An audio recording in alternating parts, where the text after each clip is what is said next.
Welcome to another edition of Wealth Without Borders podcast. And today I'm delighted to have with me on the show, Maria Pastorelli. Maria, welcome to the show.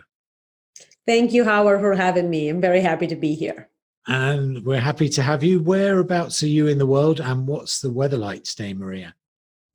I'm in Shanghai, China, and today, despite being April, it's pretty cold. I was not ready for it today. Yeah. Well, I'm with you in Shanghai and it is a bit chilly. So spring hasn't officially sprung yet. Not yet.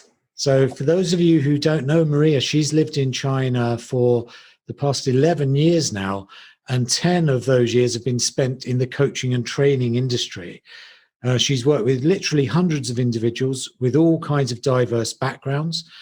And despite being something of an introvert, Maria's the founder of the Global Women Entrepreneur Network and also the Monday Morning Motivation community, which are very vibrant and active. So I'm really looking forward to a podcast full of interesting but vibrant knowledge, I think we could say, something like that.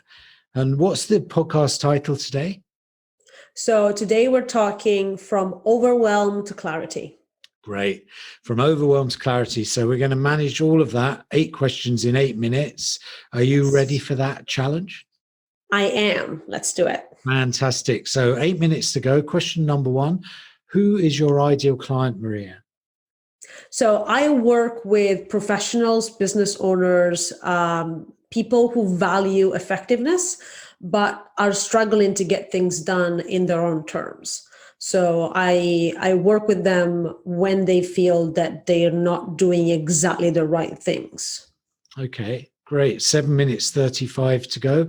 Question number 2. What's the main problem that you solve? So when people try to do a lot of things, they usually get pretty overwhelmed. And what I help people do is to clarify their priorities, because sometimes people have trouble with that. I help them focusing on doing the right things in order to get them from the overwhelmed state of trying to do a lot and not achieving results to the clarity of knowing that you're doing the right things that are moving you forward towards your goal. Right. It's a massive challenge, I think, in today's world, overwhelm in particular. 6 minutes 54 remaining. Question number 3. What are the typical symptoms that people have who experience this problem of overwhelm? So usually people come to me with a time management challenge. They feel they don't have enough time to get things done. That's usually not the real issue, but is one of the symptoms of trying to do the wrong things.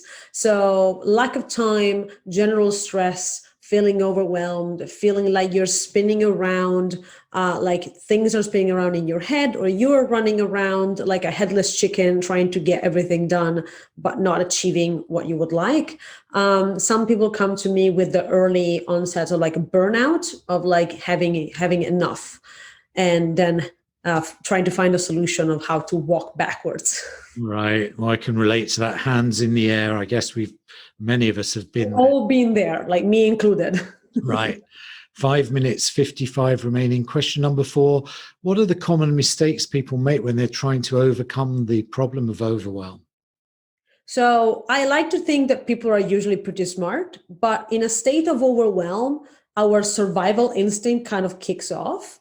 And a lot of people try to actually do more, which is counterintuitive and counterproductive. But the idea is that if I have a long list of things to do, if I do all of them very quickly, then at some point I'll be done.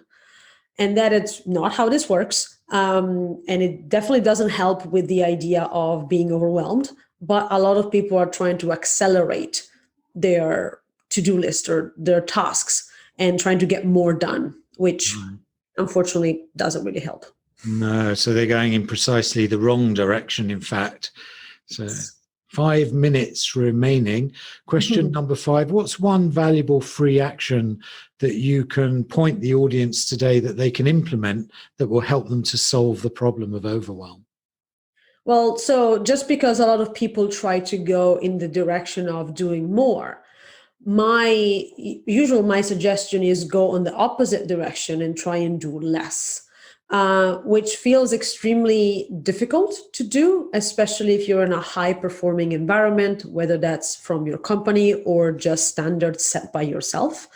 But slowing down and taking the time to reflect on what are you doing, why you're doing the things you're doing, and what is the purpose of the overall direction.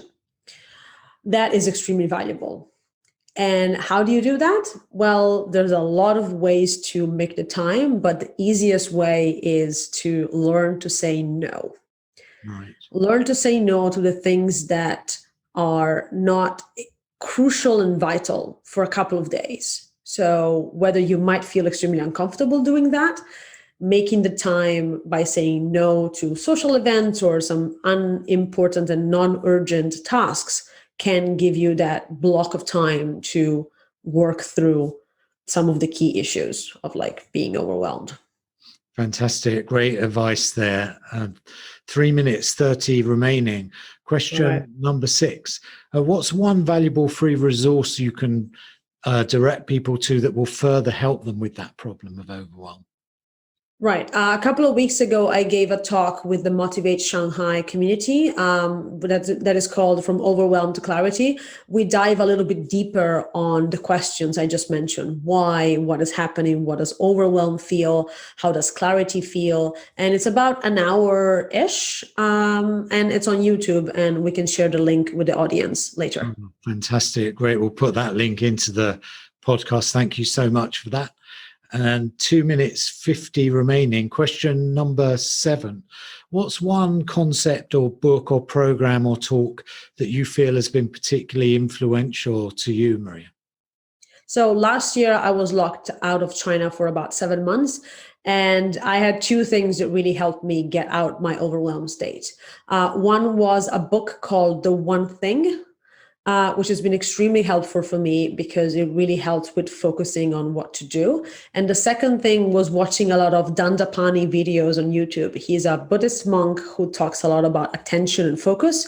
Extremely helpful. Everybody should check them out. Fantastic. 2 minutes and 9 remaining. Question number 8. What's the one question I should have asked you that would give great value to our audience? Well, I would like to flip the script here a bit and share actually one question that people should ask themselves as a valuable self-coaching or self-reflection tool, especially when you feel that you have a lot of things to do, when you feel that everything is unachievable because you're frustrated and overwhelmed.